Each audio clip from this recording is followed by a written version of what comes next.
Hey there! So for today's video, I wanted to talk about the 20-sided die, or also known as a D20.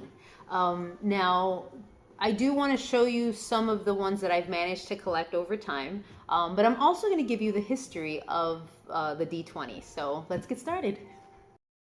So this is the first part of my collection. These dice are from Game Science Die. And so you can order them online typically. Now this specific collection that I have here, this is part of his gem collection. And so these are actually really hard for people to get their hands on nowadays because the orders for them were just insane. So I managed to get some, but let me go ahead and give you a closer look. All right, so these are them close up. Now I have this little black thing here. I'm not trying to hide basically the emblem underneath, which is basically Metallic Dice Games. This is actually a really good dice tray. So I'm using it because it's really pretty. But anyway, so I'm not actually trying to cover it. I'm just using this because with it being green, you know, it can blend in. So anyway, so if you look at the dice, you can see how they're really, really sharp. And that's one of the, that's one of the main things that he was going for, was that he wanted that edge and that sharpness, so that way when, you know, the dice was rolled, it would make a solid land and it would actually, you know, land on the number instead of wobbling around a little bit before actually landing the number. So this was for basically people who wanted to roll and land it and know for sure what number they had, and it doesn't change mid-roll or anything like that. So yeah, so you can see they're super sharp, and the lines are, there you go, maybe you can see it like that better. So they're super sharp and very, very straight. So this basically, he created it to where, you know, it can land flat. Now, with these, there are some imperfections because they are handmade. So for instance, if you see in the 12, I don't know if I can get the light to shine properly, but there's little little marks that you can see there. Because they're handmade, sometimes lint or stuff can get on dice or whatever on the materials, and so it can create that effect. Now, another thing that people saw that, you know, they were kind of upset with, but I mean, it doesn't really affect the roll. But if you see right here, there's a little mark on there. Now, that is done when they're actually creating the actual dice. So I have here just a pencil and a few gems, but this is just going to be an example to show you. So basically, when they're setting it, this would basically be, it's like a line or some kind of stick that they would use, and then the dice are, when they're created and it's lifted up, the dice are connected to the stick. So in the point that it would be right there, they would have to clip it off. So that is pretty much what creates, you know, that mark that's right around there. So it creates that mark. So some people don't really like it, but I personally don't care. For me, it helps to, you know, it helps to go with the uniqueness of the actual pieces that are made. So these are one of my favorite sets. And like I said, they're his gem collection. And I absolutely love them.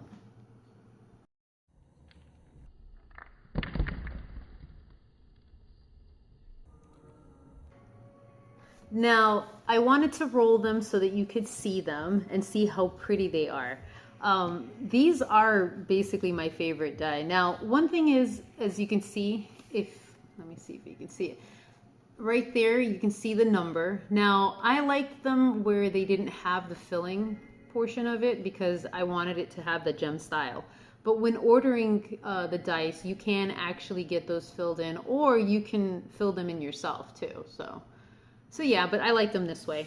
Now, some of these I thought were really cool, and no, that's not all the 20-sided die, and I know this is supposed to be about just 20-sided die, but I want to get into some more information on just these as well. Well, for instance, this is a 4-sided die, and these typically have a point at the end. So he was actually nice enough to shave them down so they don't have a point, because to step on these sucks. It's very painful. Even stepping on this would be painful, but at least you won't have the piercing part. So yeah, I thought that was cool. Now, another thing that I thought was really awesome about Xochi's dice is that he created a few different special dice. Now, for instance, this one here, this is a 3-sided die, and it has, if you can see on there, there's the R, there's a P, upside down, there's a P right there.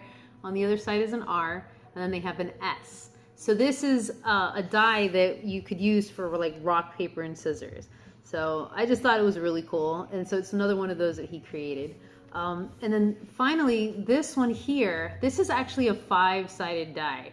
Now, if you look at it, you can see that it has two numbers on each side. So there's 2 numbers there, there's 2 numbers there, as well as there. And then once you flip it over, then you have the 5 side as well as the 1 side.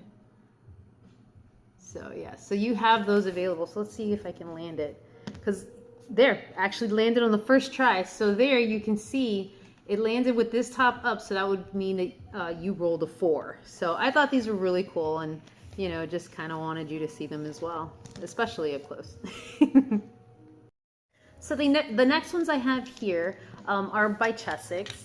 And so you basically, when you purchase them, it would just come in like a container that looks just like this with the little, you know, their little information on there. Now these you can buy typically at like comic book shops or hobby shops, pretty much anywhere. You can also order them online, and these are the budget ones, so these aren't as expensive as like the Xochis would have been. Now these, what makes them so different from like the Xochi ones obviously is that these are actually tumbled, and so when rolling them they don't like land as quickly as like something that's like a little sharper because of the edges. So it's split. Some people love these because they just don't really care, and other people, you know, because they play so much, they want to make sure that their rolls land solid. So like I said, these are the budget ones, so anyone can get them anytime, and you know, they're sold all over the place. So yeah. All right, so this part, or this here is the collection that I have of metal dies. Now, there are a bunch of different companies out there that create the metal dice.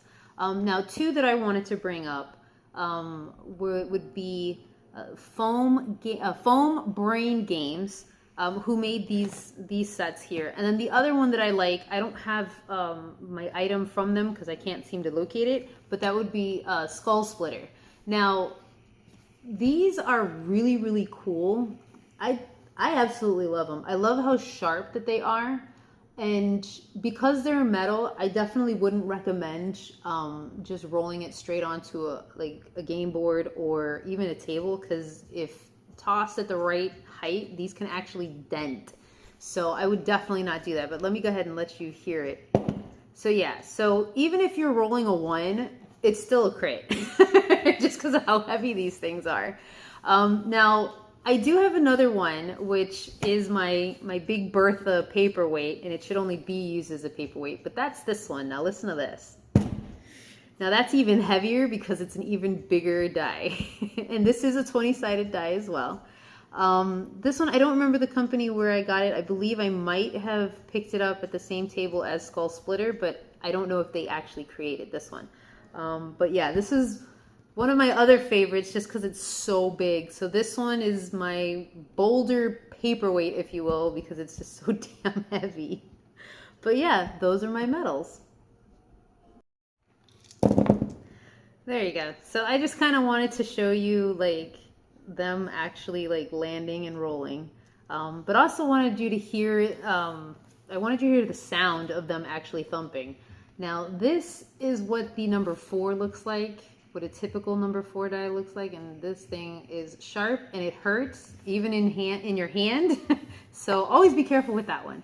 But another thing that I wanted to mention was to make sure that you go to either Foam Brain Games Facebook or even Skull Splitter's Facebook as well, so you can check out their merch that's on there, because they don't just do, you know, metal dice, they do other dice as well. So for instance, the phone brain games. It feels like a game within itself just trying to say the name.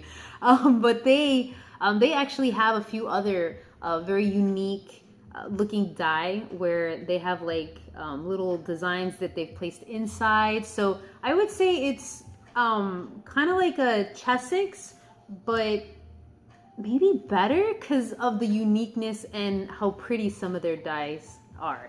Now, as far as Skull Splitter, I love their stuff because all of their like promo videos are like super like energetic and they're like I don't know how to explain it. You just have to see it. Basically, it's like you see like an element of something and then all of a sudden the gems will form. So like if there's like a mermaid element to it, it's like there's like a wish I can't even say the word, but there's basically a bunch of water that's like moving around and all of a sudden it clears and then you have the dice. So it's actually really cool and they have sound effects with it. So yeah, I would say definitely check them out.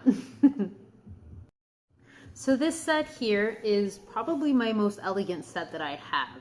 Now I don't typically play with these. If I were to roll, I would roll with either the metal or with the game science. These here were created by You Are Wizards, and this is a I can never remember how to say it. I'm so sorry. Dichroic. I believe it's dichroic glass. So it's a special type of glass that they use. And so I can go ahead and just roll this one for you just to see. So it doesn't make a lot of noise when it drops, but you don't want to use it on a very hard surface. So you always want to use it on like one of the felt surfaces or just somewhere soft. Or you can just have them as a collection, not even roll them at all, which is basically what I try not to do. So yeah, I think these were absolutely beautiful. I love the color. I loved the transparency. And these do also come in different styles. So you can get, like for instance, the numbering you can get in the gold, but they do also have it in a frosted type. So I don't know if you can see that right there. Okay. So as you can see, it is frosted. Now they do have the larger ones where you can see these, for instance. So this one's another frosted, but it has the reflective numbers. And this one here has the gold, but it itself is very transparent and jewel-like like the others. So these are definitely, as far as looks goes, I absolutely adore these. So it's super hard to shoot these. So I wanted to make sure I was holding at the right angle so you guys could see the frosted numbering. So pretty. So this next set that I have that I wanted to show you, I kind of wanted to be in frame for this, but it's these little mini dice. Now, just to show you size comparison, this is a regular D20 and this is a mini D20. So they're super silly and cute. And I actually found these at a convention. So I don't know, I saw them and I absolutely loved them, but you know what, let me see if I can show you the rest of them as well.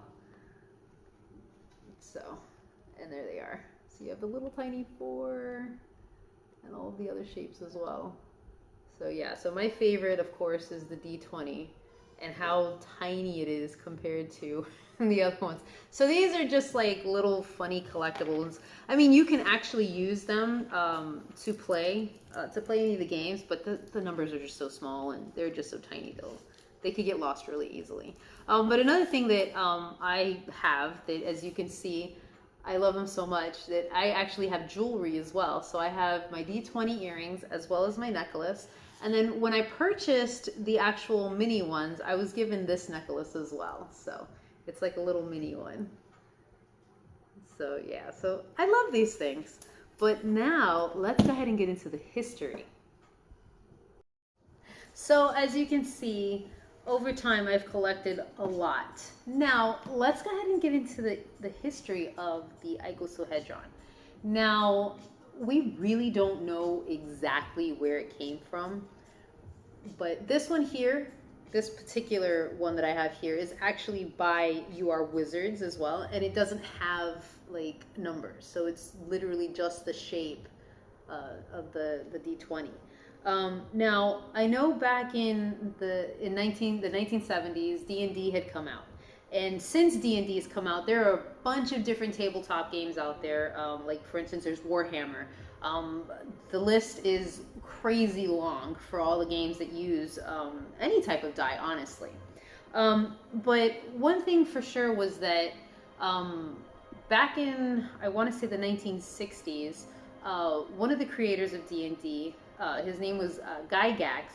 He ended up discovering this, I guess what he called a curve of the dice when they were being rolled. So, for instance, when they were using two six-sided dice to roll, the average sum of the dice that would come up would be 6, 7, or 8. With 7, I think, was basically the top. So, in order for him to change up his game and open up the game of chance that he was trying to, to make, he ended up stumbling upon the shape in, I believe it was a school supply catalog. So basically looking through there, he ended up discovering the shape and saw that it was 20-sided die. And so that's basically where the 20-sided game die was introduced. Now, I know that back in 2003, there was I guess an auctioneer, Christie's auctioneer or something like that. Basically, they ended up auctioning a glass, basically like a D20, that was found in the 1920s. It was found in the 1920s in Egypt, and what they discovered, it was dated back to like basically ancient Rome.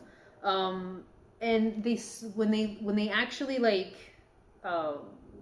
looked into it, it turns out that the actual dice that this person had found in Egypt, that sorry, that actual dice was used in a game of chance. Sorry, I just had a total brain fart just now, so don't mind me. Anyway, so yeah, it was used in a game of chance, and in 2003 they ended up auctioning it off. I believe it was the gentleman that had found it in 1920 gave it to his grandson, and then it got passed down in 2003. The final inheritor decided to sell it off. So they have that one, and then I know that at the Metropolitan Museum of Art, they do have an icosahedron die that's out there, a 20-sided die as well, that's dated back from, I believe it was 304 to between 304 to 30 BC, and that also was found in Egypt. But the really interesting thing was that one, the one before, the markings were of a language that they, that no one knew, because it was, I guess, a dead language at that point. But the one over at the Met actually had ancient Greek symbols on it, and so that's basically as far back as I know that they have found one. So for all we know, it could go back even further. But yeah, I know that definitely all the shapes that we get in the different, the dice sets, all those different shapes are actually called platonic shapes. So those are basically used in mathematics, I believe, and stuff. So those shapes that were created have also been, introduced in here, which you've seen throughout, my different videos. But yeah, so far so far what we know is that those platonic shapes possibly could have been from ancient Greek or ancient Greece, not ancient Greek, ancient Greece, or from, who knows, we don't really know. So from what we know so far, they're pinning it to ancient Greece. So yeah, so this is my collection. I hope you guys enjoyed my video, and yeah, take care of yourselves and game on. Bye guys. And how can I forget? Of course, you've seen these before. These are my Ultra Pro Fuzzy 20-sided die. And I love them. They're so soft and cuddly. I love them.